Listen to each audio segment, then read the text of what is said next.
Good afternoon, ladies and gentlemen. Good afternoon, ignorant millennials. Welcome to the show. I'm your host, Kat. I'm not alone today. I'm joined by two lovely guests, two beautiful ladies. We'll get into it. We'll introduce them. But before we do that, I just want to start out with some formalities.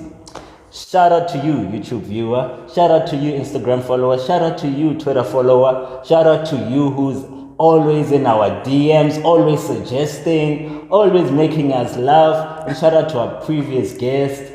Shout out to our Namibian viewers, our Ghana viewers, everyone and everywhere. If I missed you, if I didn't say anything about you, just comment. And if I mentioned you, just like the video, please. But before we get into it, I just want to remind you guys that that today we have given you guys the show that you guys demanded. It was on demand. You guys said you wanted to hear that the ladies' view and opinion on Fat and Sad. But today I have two lovely guests, as I mentioned, and they're going to let you guys know about their opinion and their experience with Fat and Sad. Without any further ado, let me introduce my guest, lady on my left. Hi everyone, my name is Ursula Sekwaila, and I'm a Pretorian, currently in Sandton as an IT business analyst. Oh, okay. And you? Hi everybody, I'm Asa and I'm from Randburg, and I'm also a BA in the Sandton vicinity. Ladies and gentlemen, let me know. I don't know if it's my eyes, I don't know if it's because I've been partying or whatever, but the lady on my right, Asa, just looks like Busiswa. Like, you guys know Busiswa, right? Yeah, the Gom artist. Like, I'm sure you've gotten that before. I have never. You've never gotten that never before? ever. I think it's the hair. I really think it's the hair. It must be the hair, because I can't even break it down like she can. I'm just like, okay, viewers. Let me know if I'm wrong. Let me know in those comments if I'm wrong. But before we get into it, as usual, viewers, we like to ask our guests a couple of questions, so just so that we know them a bit better. So I'm gonna kick it right off. What's the longest relationship you've been in, Asa? Currently sitting at 3 years, 11 months. So this is the longest. Yeah, right. My current is the longest. And yourself, Ursula? Ooh, a little over a year. A little over a year. Mm-hmm. And how was that? How was that, and what were the dynamics that caused the breakup?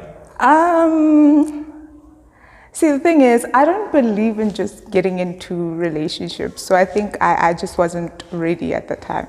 You weren't ready for a relationship. Okay. So what is the deal breaker then?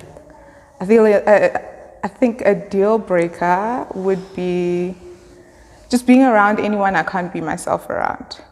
If they're not themselves, then, and I feel like it's a bit cagey and I don't feel liberated around the person, just free to be me, then that's a problem. So this is a deal breaker. Is this before the relationship or in the relationship? I think this would be while we're dating. So we'll get into that, because I believe in a natural progression of relationships where, you start off as friends, you date, get to know each other, and then get into a relationship where it's all exclusive. Okay. And then one thing leads to another. Interesting. Just my opinion. And Asa, what is the deal breaker for you? 3 years? 3 years. So I think I've got the generic deal breakers. I think if you cheat, jonga, maninza matota out there. Yeah. That's the reality. Wow. If you cheat once? Yeah, no. Why are we giving each other second chances for this nonsense? I agree. I think cheating is a really, really big one. Also, I think violence, abuse of any sort. Abuse of any sort is, 3 years in, you've kind of gotten past the point where you can't be yourself around someone. Yeah. Then you kind of like need to look at things that are not going to bring us to the next juncture of our lives, the next platform, the next. So that for me is.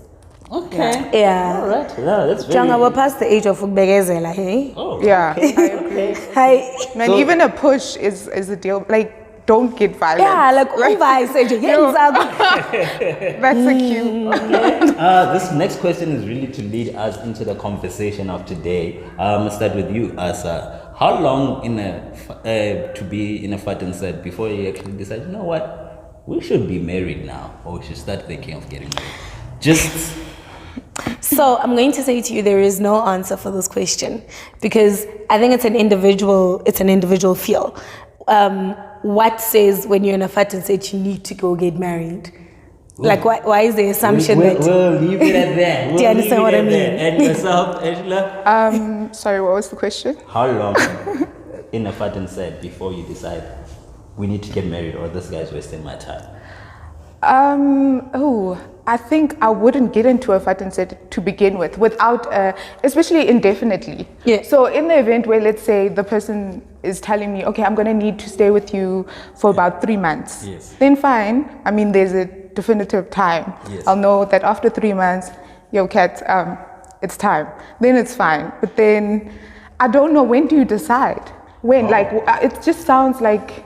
Okay. There's no time. I think, well, viewers, just to give you some background, Asa here on my right has been in a fat and said. Is currently currently happily cohabitating. Yes. Yes. She hates the word fat and said, by the way. Sounds so dirty. It is what it is. So she has been one for 3 to 4 years. And I don't know about the lady on my left here. Ursula? No, so I haven't been in a fat and set situation. Simply because it's so murky. Like, I feel like relationships are relationships. The dynamic is already quite fragile. Yes. And then when you add a fat and set situation, you know, you guys get exposed to certain things that you may not necessarily have to confront. Or would be able to confront better within the context of a marriage. Now, like I just feel like it just adds a layer of complexity to your relationship that you may not necessarily have to deal with. So, like, here's the thing, right? Mm-hmm. When you get married, or let me take the traditional view of marriage, and I'm going to take away, the people who get married and then live in 2 separate apartments. But I'm going to take the traditional view of marriage, where you get married and now you guys are thrown into this household. Mm-hmm. Whether or not you do it within the confines of the relationship or marriage, those things will always come up. And it's a bit, I want to say, outdated to say you will only be able to deal with certain things within a marriage, because you delay what you can deal with now after you've involved the government and your family, and now you're seeing the worst parts of this person after you've involved, your entire family, your entire government. And it almost seems like people kind of try and say, I'm going to be in this relationship, I'm going to be a certain way, I'm not going to deal with certain things because I'm postponing the worst parts of me for marriage. And by then, you're locked in, you're in there, you can't leave, you're married. Now you see that I leave my socks on the corner and I wash my underwear in the sink. But that speaks to certain values and certain things that you guys would pick up on while you're dating, or while you officially in a relationship. You guys visit each other. Look, I'm all for, like, if you have a 2-week sleepover, good for you, and then come back to your place. I mean, that's necessary to maintain that healthy relationship. The difference is, with marriage, a lot more people are involved and there's a lot more investment. So the chances of you breaking up because you wash socks in the sink are very slim. You can confront that. And there are values and principles that come into play. If you guys have established certain, like, values and principles, you can tell your husband, to change for the sake of the marriage. Whereas in a relationship, that's risky, because you could always walk out on each other, and you would have changed for the sake of someone who walked out on you. But Jason, now you're making marriage sound like a prison. Like, in this marriage, there's so a lot much of more sacrifice. invested. You see, but that's the thing, is because now you're looking at a relationship and marriage as 2 separate entities, right? You're looking at a relationship where you're getting to know somebody and you're saying, I'm setting up myself for this life with this particular person, as something different to a marriage. And you're saying you're more invested in a marriage than you are in a cohabitating relationship. If you're not committed to somebody now, you're not going to be committed after you say your vows. If you're not invested now, you're not going to be invested after you say your vows. You can't look at them as 2 separate entities. You can't say, I'm in a relationship now, I'm not going to invest, but after I say I do, suddenly I'm going to pull investment out of my ass. So I hear you get what I mean. I hear what you say. You say, like, you don't involve, like, with a Fatin said, there's no families involved.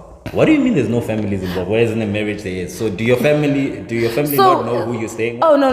our families both know. So I'm in a cohabitating relationship. Our families both know we stay together. They come over for lunches. Earlier in the year, I was sick, and my mom came over to assist with taking care of me or whatever. So our families are very aware of who we stay with. But what I mean in that sense, it's with when you want to leave a marriage, like you said, it's harder to leave a marriage, which is and the reason it's harder to leave a marriage is because it's plagued with obligation. Yes. Right? It's very, very plagued with obligation. It really is, and that's what makes it harder to leave a marriage. It's not the investment, it's not the fact that you love a person more than you love somebody that you're cohabitating with. You're just more obligated to go and tell your family that actually we're thinking of getting a divorce, and then we're going to sit around and we're going to discuss it. Whereas if you're cohabitating with somebody, you're there because you genuinely love the person. Correct. Your relationship is not plagued with all this, oh my God, what are people going to say if we suddenly divorced? We've only been married for 2 years. You understand what I mean? No, 100%. But surely the thing comes up. Are you telling me in both of each other's family side, it has not come up that you say it's 3 years? Yeah. Like, what's happening? Do you guys have a baby? Let's start there. No. You guys don't have a child. No. So that's not the reason actually you even cohabiting. No. Okay. So has it never come about that like? And asking us why when we're gonna get married. Somebody has within the family surely has asked at this. So the reality is people will ask you guys, when are you guys gonna get married? When are you gonna get married? But I'm gonna say even when you're single and you're at a particular age, everybody just wants to know when you're gonna get married, because as women we're meant to aspire for marriage, and that's meant to be the end goal. And even the question that you asked in terms of when after how long do you cohabitate, do you then go for marriage? My question is always, why is the assumption that everybody's end goal to any relationship in any sense, the end goal being marriage? So there should be, I think, because most people, or typically, you need to have an objective to whatever you're doing. I think that's me personally. I think there needs to be an end goal here. There needs to be intent. We need to know, what are we doing? Like, are we just going to date for the sake of dating? Are we going to fight and set for the sake of we love each other? And that also has ebbs and flows. So in the event where, it's so fickle. I feel like that's why we need to be very purposeful or have clear intentions why we're doing what we're doing. And that's why I've never considered fight and set yet. The why hasn't been strong enough for me. Like, it's not like, okay, so let me give you different views. I'm going to give you two different views, right? Okay. You say you need to date intently. There needs to be intent. There needs to be an end goal, and your end goal in your mind is marriage, right? No. So my end goal in life is to pursue certain things, and if I happen to meet someone who shares the same vision or who has a vision that's aligned with mine, we should pursue the same things together. The thing about marriage is that now we have a structure, some sort of reinforcement that will support us on that journey towards being great. Do you understand what I'm saying? So because I think now, if we're outside of marriage, I could get annoyed with this guy, run home for like months on end, and be like, I'm not going back, I can't stand him. But you can do that within marriage. There's absolutely nothing stopping you from doing that within marriage. No. Right? So here's my thing. The traditional thing is, I know it sounds very primitive, and to those of you who think I sound primitive, it's fine. I know that if I were married and I went home and I was like, yo, I can't stand that guy, I can't stand the nigga, my mom would be like, oh, excuse my language, sorry guys. My mom would be like, Kidime, to go back home. You've got a husband, go sort out your business. Is this the kind of marriage you want? Is this the kind of life you want where you're over somebody you no longer want to be? How do you get over? You get over a husband. People divorce. So as a person, people divorce, right? People get divorced. So now you're in this marriage, right? You're no longer feeling this person. So I feel like Kat is just sitting here and it's but here's my thing. But here's my thing, right? So now what you're saying is you want to be in this marriage, you're over this person, you no longer love this person. So you've decided you're gonna go home, and then your parents say to you, oh no, but you said this very, very important vows before the big man in the sky, and now you need to go back and be miserable once again within this marriage. This is what you're saying to me. You're saying to me, you're finding structure within the marriage, and the structure within the marriage is that you're going to always feel obligated to go back to somebody you're not particularly feeling. Whereas with cohabitation, you've got the freedom to say, you know what, actually, I think I've outgrown this relationship, I've outgrown this person, and I no longer need to be here. But in a marriage, you're saying you don't have the malleability to say, I've outgrown this particular person. I'm going to go home for a month. They're going to tell me to go home and try again and be sad and be miserable once again. No, that's exactly what I'm saying. You're not going to be miserable once again. But that's You're exactly... going to work through things with your purpose partner. And then, I know it sounds idealistic, but it is very idealistic. The thing is, we need to work through these things. I feel like... But you work through... So here's my thing, in a relationship, right? not necessarily, there's nothing... If I were to go home after fighting and sitting and tell them that I can't stand the clown, I am done. Do you understand? My family would support me because I'm their priority. I'm their daughter. They should do that in a marriage either way. They wouldn't try and consider the guy that I'm fighting and sitting with. No, but they should do that in a marriage either way. Exactly. So they should do that in a marriage either way. In a marriage either way. Even if you go back home and you're like, I'm tired of this clown, they should support you either way. But what I want to say to you, but anyway, the thing I want to bring through to you is the first thing I said to you. I said, if you're not invested now, you don't get invested in a marriage. I 100% right? agree. So in terms of meeting somebody who you want to build with and align with and whatever, right? In a cohabitation or in any relationship, whether cohabitating or not cohabitating, those things are things that should exist before you even decide to get married. I agree. Meeting somebody that you can drive your purpose with, meeting somebody who's your purpose partner, doesn't come on the day of your wedding or the day that you sign. You understand what I mean? So those things are a foundation thing that should exist outside of marriage. And being able to work through things is part of investing.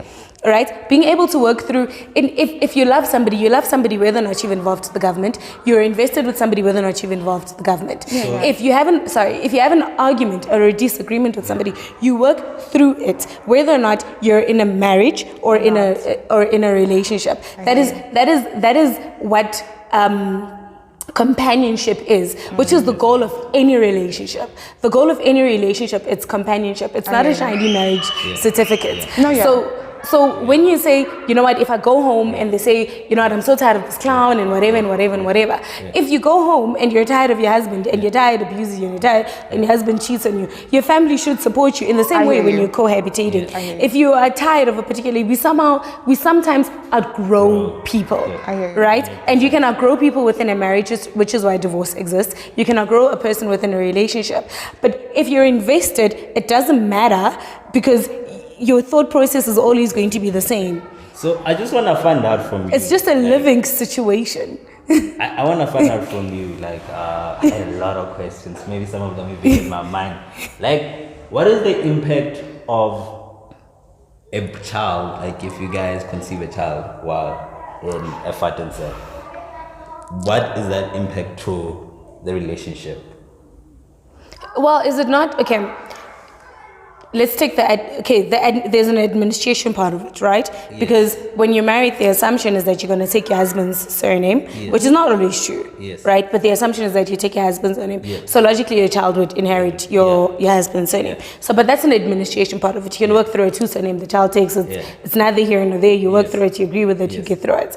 But the impact is like we're living in the house with this child that we've given birth to, like we were married living in a house with this child that we've given birth to. Like, what is the, like, why is there an impact? So are you guys sharing, like in your fattenser, do you share the rent? How does it work? That's a good question. Like, so you pay 50-50. So you pay 50-50. So in my particular one, we go Dutch.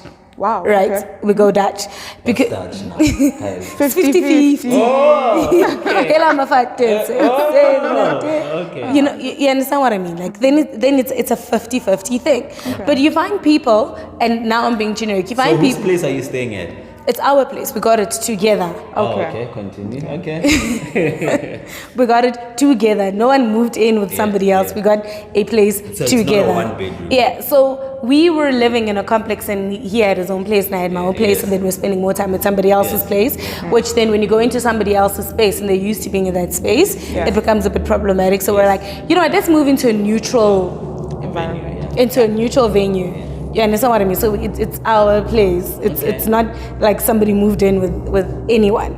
But you find people, like in any marriage and in the finances, whether you're cohabitating or whatever, it's a conversation you need to have. Because in any marriage, you find people who do 50-50. In any marriage, you find somebody who pays for the bond and the cars and somebody pays for the groceries. Because you're doing this life thing together up until a point when you aren't.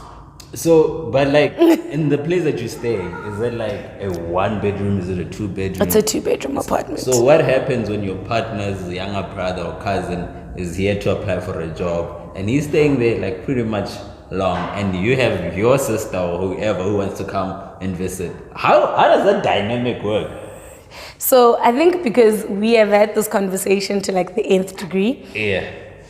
Us particularly, we don't like long-term visitors. So we don't allow long-term visitors. We or you, and it became we. No, I think it's a we. I think it's a we. Okay. Right? I think it's a we. We like our space quite a lot. Yeah. We'll have like his brother over for the weekend. We'll have my sister over for the weekend, right? Yes. So both our families are allowed, or you can come through and be there for a particular amount of time. But I mean, we live in an apartment. We don't live in like a house that has an east wing and a west wing, and after a bit, anybody will cramp your style. Do you agree that if you were both staying individually in your own places, like if he had a brother or somebody who was drinking, it would be easier. There would be no third party to consult, and it would be this natural thing. Yes, it would be easier. There's this dynamic. Then to the adds family, complexity. To the family, more like, complexity. Kanja, like my child, but you're not married now. You have to consult somebody else. Like no, but it's no. It is quite true. It is quite true in terms of if we were living together, you'd probably have more malleability to allow somebody to stay at your place for a really long time. I don't know if particularly I like having people stay anywhere in my space for a really long time anyway. But yes, there is that dynamic. But I guess if you say, oh no, but you're not married, because that's how people place a value on a relationship because of marriage, right? They place that value. And I've asked my friends this question. I've said, if you date somebody and you live with them for 10 years and then you guys break up, is that any different to dating somebody for 2 years, marrying them for 8 years, and then getting a divorce? Okay. No, it's do you get what I mean? I hear you. So how did this conversation, because I think one of the important questions to our viewers, how do you initiate, or how did it come about that you guys fought and said or cohabit? Who initiated the conversation? How do you? I initiated it. I think I initiated it. Why did you initiate it? Did you suspect he was cheating? Did you want to close down everything? Oh my God! Why did I? We were living in the same complex, which was a little bit far from my work, and was spending time over at one person's place. So you guys were living in the same estate, basically. Yeah, basically, this is how we met. Okay. Oh, okay. And then I think what happened, I need to remember, this was quite some time back.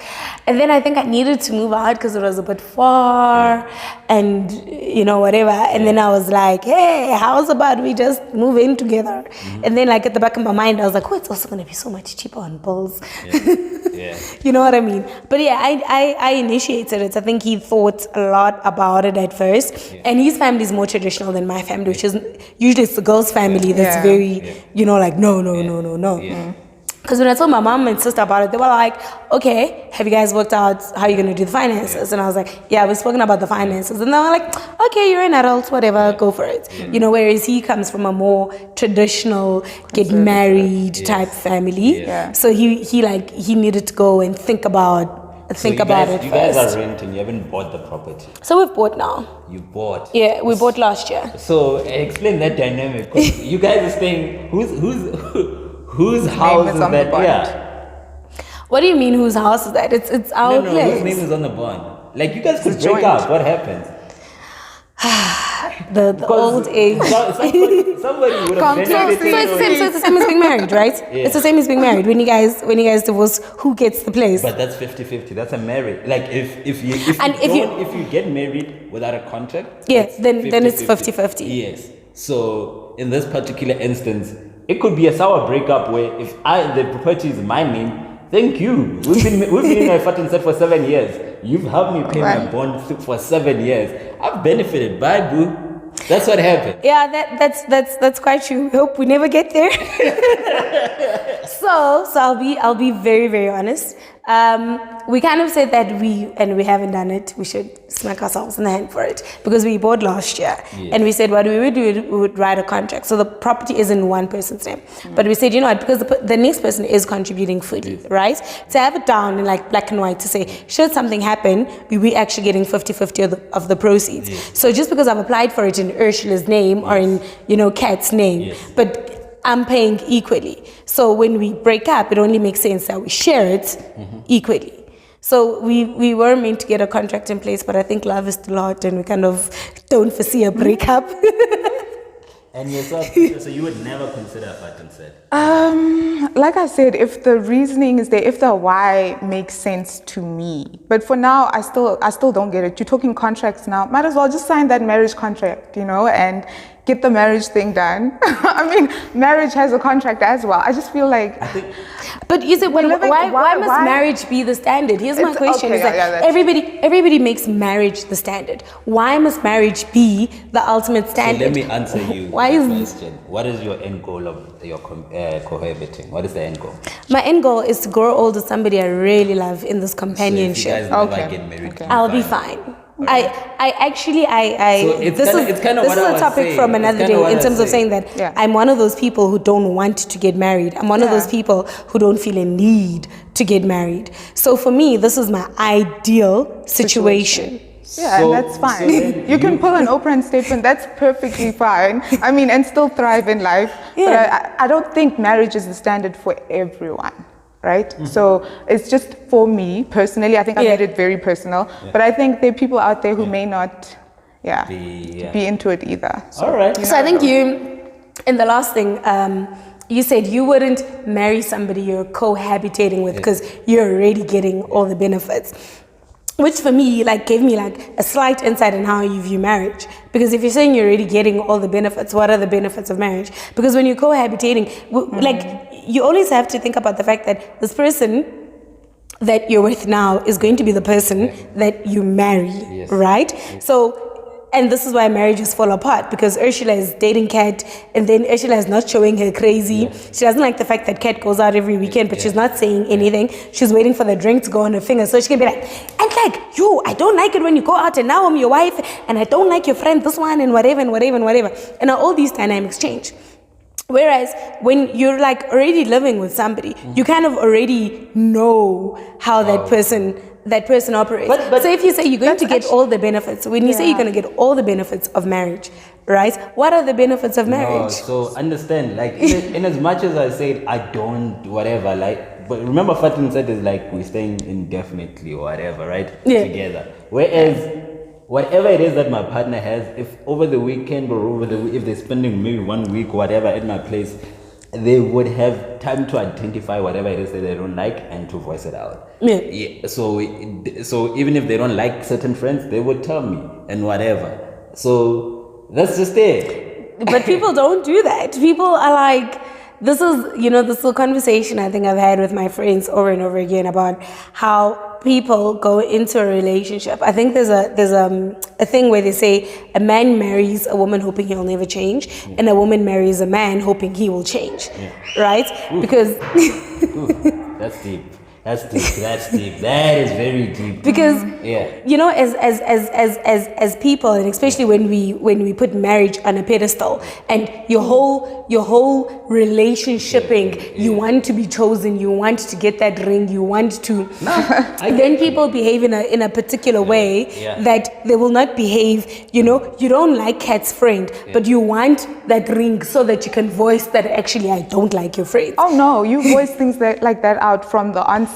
But I mean, I feel like this is going on and on. I don't think people hold marriage to, view it as a pedestal of any sort. It's just, well, okay. Well, Okay. No, I don't know. It's seems just- like another conversation just for is gonna another start day. here. I'm gonna have to cut this. Unfortunately, good. we've run out of time.